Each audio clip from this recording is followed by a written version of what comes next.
Ayah itu menatap pria di depannya dengan senyum meremehkan.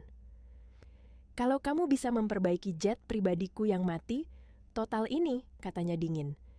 "Perusahaanku dan putriku akan jadi milikmu." Ruangan hanggar mendadak sunyi, bukan karena kata-kata itu terdengar romantis, melainkan karena semua orang tahu kalimat itu hanyalah ejekan kejam. Pria yang berdiri di sana hanyalah seorang OB. Pakaiannya lusuh, sepatunya sudah lama bocor, tangannya masih basah oleh air pel lantai. Ia dipanggil hanya jika ada sampah menumpuk, jika ada kopi tumpah, jika lantai mengotori sepatu para eksekutif. Tak ada yang pernah memanggil namanya dengan hormat. Tak ada yang pernah menatapnya sebagai manusia setara. Namun tak satu pun dari mereka tahu bahwa justru tangan yang mereka anggap paling hina itu akan menentukan nasib miliaran dolar dan membuka mata semua orang yang hari ini tertawa merendahkannya. Sebelum segalanya berubah, akan ada ejekan, akan ada tawa sombong, dan akan ada satu janji yang diucapkan sembarangan tanpa sadar bahwa janji itu kelak menghancurkan harga diri orang yang mengucapkannya. Lalu, siapa sebenarnya pria ini? Mengapa nasib sebuah perusahaan raksasa justru berada di tangan seorang TKI miskin yang tak dianggap siapa-siapa? Dan mengapa takdir memilih jalan paling menyakitkan untuk mengajarkan arti ketulusan, keberanian, dan harga diri? Inilah kisah yang akan mengubah segalanya. Angin musim semi di Jerman pagi itu terasa menusuk hingga ke tulang. Dan dari balik jendela kaca tinggi, lantai dasar gedung perusahaan teknologi penerbangan terbesar di Hamburg, Farhan berdiri menatap langit kelabu sambil menggenggam pel lantai yang sudah aus di tangan kirinya dan secangkir kopi dingin di tangan kanannya, berdiri diam seperti biasa, seolah hanya bagian tak terlihat dari gedung megah itu.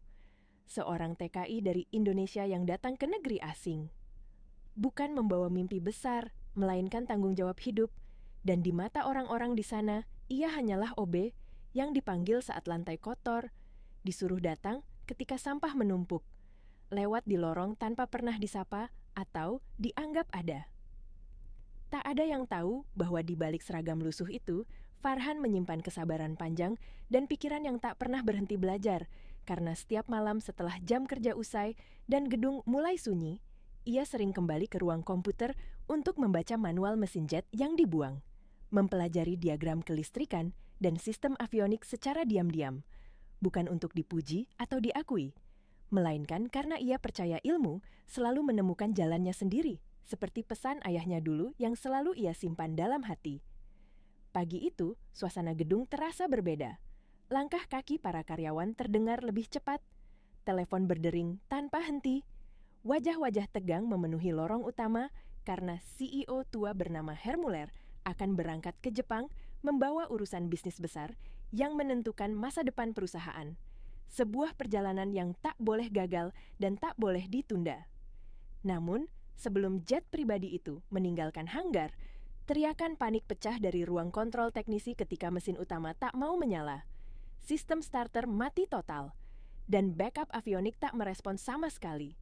Membuat semua orang panik mencari solusi, sementara Farhan yang sedang mengepel lorong berhenti sejenak, mendengarkan setiap istilah teknis dengan tenang, merasa ada firasat aneh yang tumbuh perlahan di dadanya.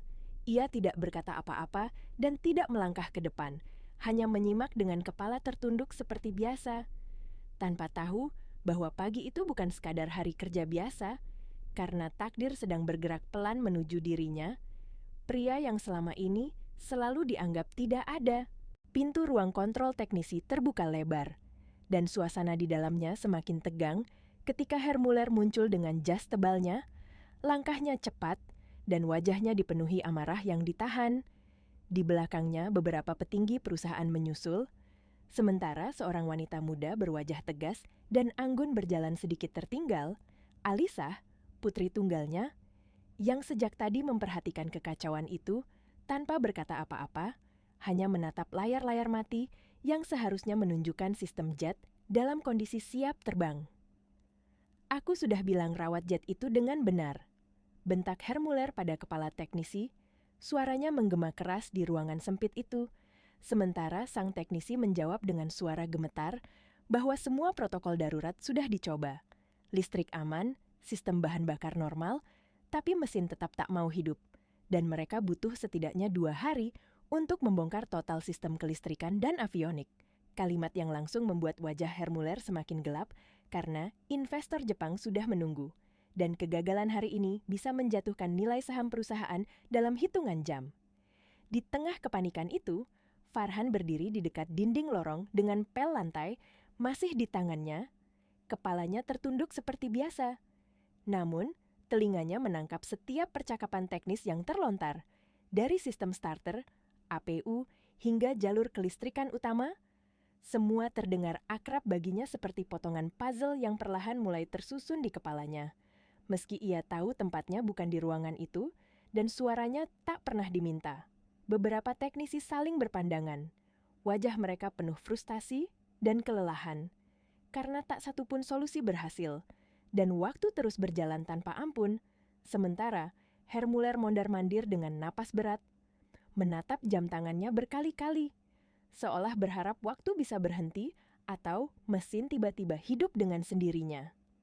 Dan di saat semua orang mulai kehilangan harapan, sebuah suara lirih terdengar dari sudut ruangan, hampir tenggelam oleh suara mesin pendingin dan desahan napas panik, suara yang tidak keras, tidak memaksa, namun cukup jelas untuk membuat beberapa kepala menoleh perlahan.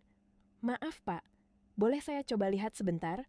Semua mata kini tertuju pada Farhan, pria dengan seragam lusuh dan sepatu aus yang berdiri kikuk di dekat pintu, menunduk sopan sambil menggenggam pel lantai, tanpa tahu bahwa kalimat sederhana itu akan menjadi awal dari perubahan yang tak pernah mereka bayangkan.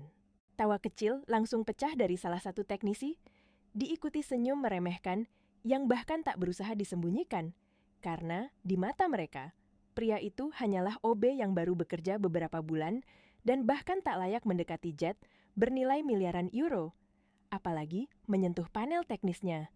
Sementara Hermuller menatap Farhan dengan pandangan dingin penuh sinis, seolah kehadiran pria itu hanyalah gangguan kecil di tengah kekacauan besar yang sedang ia hadapi. "Jangan buang waktuku dengan hal bodoh," ucap Hermuller tajam. Namun sebelum Farhan sempat mundur, Alisah melangkah maju dengan suara tenang tapi tegas, mengatakan bahwa mereka sudah kehabisan pilihan dan tak ada salahnya memberi kesempatan pada seseorang yang berani maju ketika semua orang menyerah. Kata-katanya membuat ruangan kembali hening, dan untuk pertama kalinya, Hermuller menatap putrinya dengan ragu. Hermuller menghela napas panjang, lalu menatap Farhan dari ujung kepala sampai kaki, seperti menilai barang tak berharga di pinggir jalan, sebelum akhirnya berkata dengan nada setengah mengejek bahwa jika Farhan bisa menyalakan jet itu dalam waktu 1 jam, maka perusahaan ini dan putrinya akan menjadi miliknya. Kalimat yang diucapkan seperti lelucon, tapi langsung membekukan udara di ruangan karena semua orang tahu janji itu tak masuk akal dan tak pernah dimaksudkan untuk ditepati. Farhan terdiam sejenak, menatap wajah CEO tua itu tanpa perlawanan, tanpa kemarahan. Karena baginya ini bukan soal hadiah atau janji besar, melainkan soal harga diri, seorang manusia yang selama ini terus diinjak. Dan dengan napas yang tetap tenang, ia melangkah maju ke arah jet sambil menggenggam erat obeng kecil tua yang selalu ia bawa, satu-satunya alat yang ia miliki. Di belakangnya, semua orang menatap dengan campuran ejekan dan rasa penasaran. Tak satu pun dari mereka menyadari bahwa saat itu sejarah sedang bersiap ditulis oleh tangan yang selama ini mereka anggap paling hina. Hanggar terasa sunyi dan tegang saat Farhan menaiki tangga akses jet dengan langkah perlahan. Keringat mulai mengalir di pelipisnya, bukan karena takut, melainkan karena beban harapan dan ejekan yang kini tertuju padanya. Sementara di bawah para teknisi berdiri dengan tangan bersilang, beberapa tersenyum sinis. Yang lain menggeleng tak percaya, yakin bahwa pria dengan sepatu bocor itu hanya sedang mempermalukan dirinya sendiri. Di tangannya hanya ada sebuah obeng kecil tua, bukan alat resmi milik perusahaan, melainkan alat sederhana yang selalu ia bawa sejak lama. Warisan dari ayahnya di kampung, yang dulu juga seorang montir bengkel, dan di dalam kabin teknis jet. Farhan membuka panel kontrol utama dengan hati-hati, menatap kabel, jalur listrik, sensor tekanan bahan bakar, dan layar diagnostik yang mati total. Semuanya seperti berbicara padanya dalam bahasa yang ia pahami. Matanya kemudian tertuju pada satu titik kecil di balik panel konektor, sebuah terminal kabel utama yang longgar, begitu halus hingga nyaris tak terlihat, dan dengan tangan yang tetap tenang. Farhan mengencangkan baut itu perlahan, lalu memeriksa sistem APU yang seharusnya menyuplai daya awal, menemukan jalur kabel yang terkelupas tipis, dan menyebabkan korsleting ringan yang mematikan sistem starter.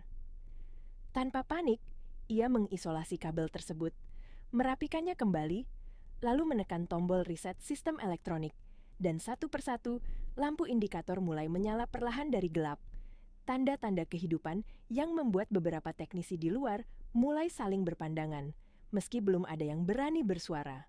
Di luar jet, Hermuller berdiri dengan tangan di belakang punggung, menatap jam tangannya dengan wajah dingin, dan bergumam bahwa waktu tinggal 40 menit lagi, sementara Alisah menatap pintu jet yang tertutup tanpa berkedip, hatinya berdebar oleh keyakinan aneh yang bahkan tak bisa ia jelaskan pada dirinya sendiri. Waktu berjalan perlahan di hanggar yang terasa semakin sempit oleh ketegangan. 15 menit berlalu tanpa suara apapun selain dengung mesin pendingin, sampai tiba-tiba terdengar bunyi rendah yang asing, lalu berubah menjadi getaran yang semakin kuat. Suara itu membuat semua kepala menoleh bersamaan, karena itu bukan bunyi gagal, melainkan suara sistem utama yang berhasil aktif. Lampu luar jet menyala, layar kontrol hidup satu persatu, dan mesin mulai bekerja dengan ritme yang sempurna. Seorang teknisi berbisik hampir tak percaya, menyebutnya gila dan mustahil, sementara yang lain berdiri membeku menatap jet yang kini siap terbang, dan ketika pintu kabin terbuka, Farhan keluar dengan langkah tenang, tangannya sedikit kotor, obeng tua masih tergenggam, wajahnya tetap rendah hati, tanpa sedikit pun ekspresi kemenangan, seolah apa yang baru saja ia lakukan hanyalah pekerjaan biasa. Farhan berdiri di hadapan Hermuller dan berkata dengan suara sopan bahwa jet sudah bisa langsung digunakan. Namun, sang CEO tua tak segera menjawab, wajahnya kaku seperti tertampar kenyataan, matanya menatap mesin yang menyala sempurna, lalu beralih ke pria yang selama ini ia anggap tak bernilai. Dan untuk pertama kalinya dalam hidupnya, ia kehabisan kata. Setelah hening beberapa detik, Hermuller mendengus pelan dan berkata dingin agar Farhan pergi karena urusannya sudah selesai. Kalimat yang mematahkan harapan sekaligus mengungkap bahwa janji besar tadi hanyalah ejekan belaka, dan Farhan hanya menunduk sopan karena baginya yang terpenting bukan janji itu, melainkan harga diri yang akhirnya berdiri tegak di hadapan semua orang yang dulu menertawakannya. Di sudut hanggar, Alisah menatap Farhan dengan mata yang berbeda dari sebelumnya. Bukan sekadar kagum, melainkan rasa hormat yang tumbuh perlahan. Sementara para teknisi mulai berbisik mempertanyakan siapa sebenarnya pria itu. Karena jelas ia bukan OB biasa. Dan sejak saat itu sesuatu telah berubah, meski tak seorang pun berani mengatakannya dengan lantang. Setelah hanggar kembali riuh oleh aktivitas persiapan keberangkatan, Farhan melangkah pergi tanpa menoleh. Pel lantai kembali berada di tangannya, seolah tak pernah terjadi apa-apa. Sementara di belakangnya bisik-bisik mulai bermunculan, para teknisi saling bertanya bagaimana mungkin seorang OB memahami sistem jet lebih baik dari mereka. Namun tak satu pun berani menghentikannya atau meminta penjelasan, karena harga diri mereka sudah lebih dulu runtuh. Alisah berjalan pelan mendekati Farhan di lorong belakang dan mengucapkan terima kasih dengan suara tulus, bukan sebagai putri CEO, melainkan sebagai manusia yang melihat ketulusan, dan Farhan hanya tersenyum tipis sambil berkata bahwa ia sekadar membantu karena diam berarti terus menerima hinaan, kalimat sederhana yang menancap kuat di hati Alisah dan membuatnya memandang pria itu lebih lama dari yang ia sadari. Di ruang kerjanya yang luas dan dingin, Hermuller duduk terdiam dengan secangkir kopi yang tak disentuh. Pikirannya kacau bukan oleh masalah teknis atau bisnis, melainkan oleh rasa malu yang tak pernah ia kenal sebelumnya. Karena hari itu ia dipermalukan bukan oleh pesaing atau investor, melainkan oleh pria rendahan yang bekerja dengan ketulusan tanpa pamrih. Tak lama kemudian, asisten mengetuk pintu dan mengatakan bahwa Farhan ingin pamit karena ia berencana pulang ke Indonesia, dan Hermuller hanya mengangguk singkat, menyuruhnya masuk, menyiapkan kata-kata dingin yang sudah lama menjadi kebiasaannya, tanpa menyadari bahwa pertemuan berikutnya akan membuka luka yang jauh lebih dalam dari sekadar kegagalan bisnis. Farhan masuk ke ruang kerja itu dengan langkah tegap, namun tetap menunduk sopan, membawa map kecil berisi surat permohonan cuti dan rencana kepulangannya ke Indonesia.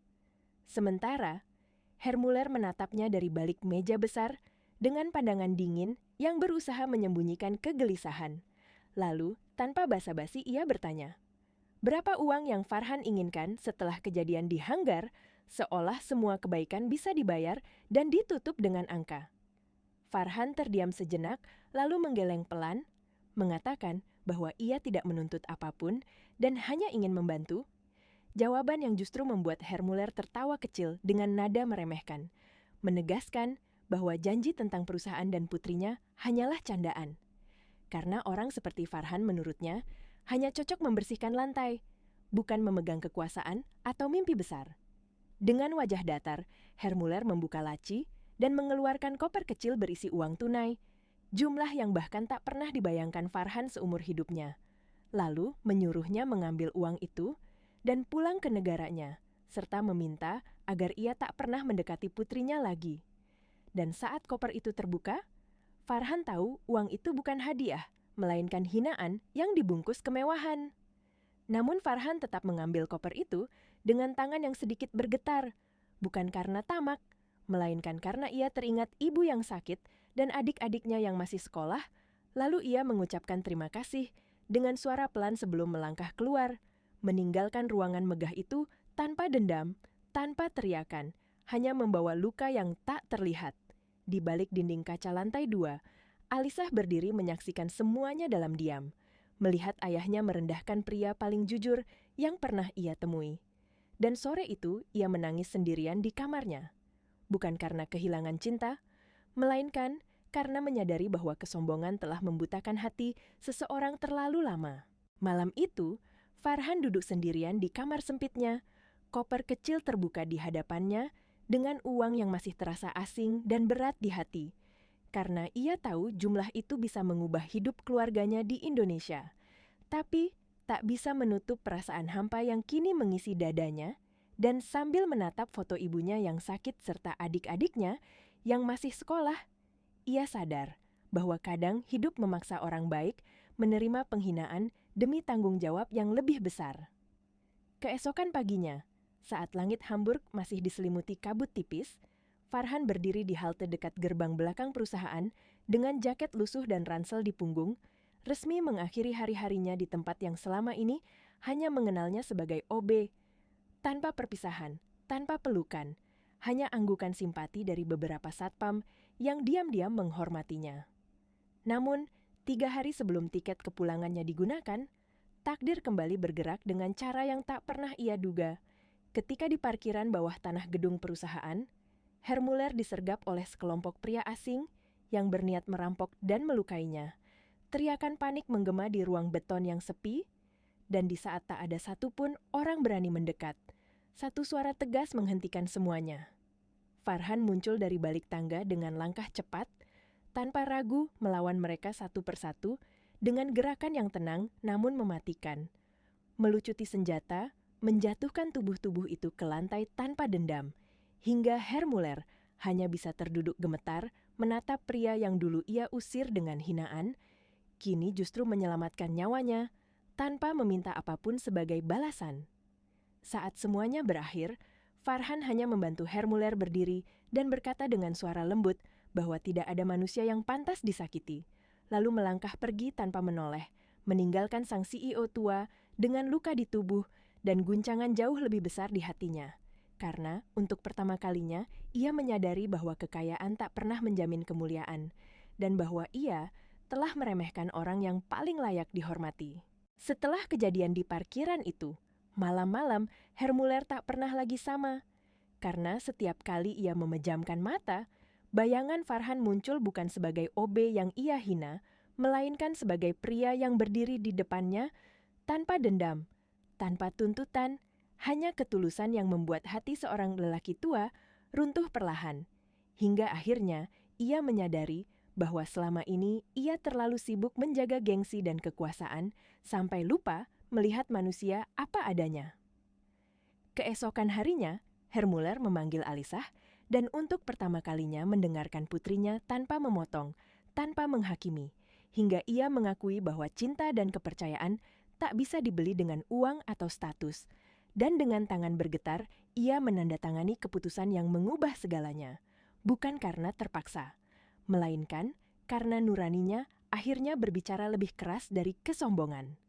Farhan dipanggil kembali, bukan sebagai OB, bukan sebagai orang rendahan, melainkan sebagai pria yang dipercaya memegang tanggung jawab besar, dan ketika ia berdiri di hadapan Hermuller sekali lagi, tak ada lagi nada merendahkan, hanya permintaan maaf yang terlambat namun tulus, serta pengakuan bahwa orang terbaik kadang datang dari tempat yang paling tak diperhitungkan. Di aula utama perusahaan, Farhan melangkah masuk dengan pakaian rapi, namun jiwa yang tetap sederhana, disambut tatapan hormat dari orang-orang yang dulu menundukkan kepala padanya hanya untuk memerintah, dan di sampingnya Alisah berdiri dengan senyum tenang, bukan sebagai putri CEO, melainkan sebagai perempuan yang memilih dengan hati dan keyakinan. Jet yang dulu mati, kini terbang tinggi di langit Hamburg, menjadi saksi bahwa hidup bisa berubah bukan karena janji besar atau kekayaan, melainkan karena keberanian untuk tetap jujur saat dunia meremehkan.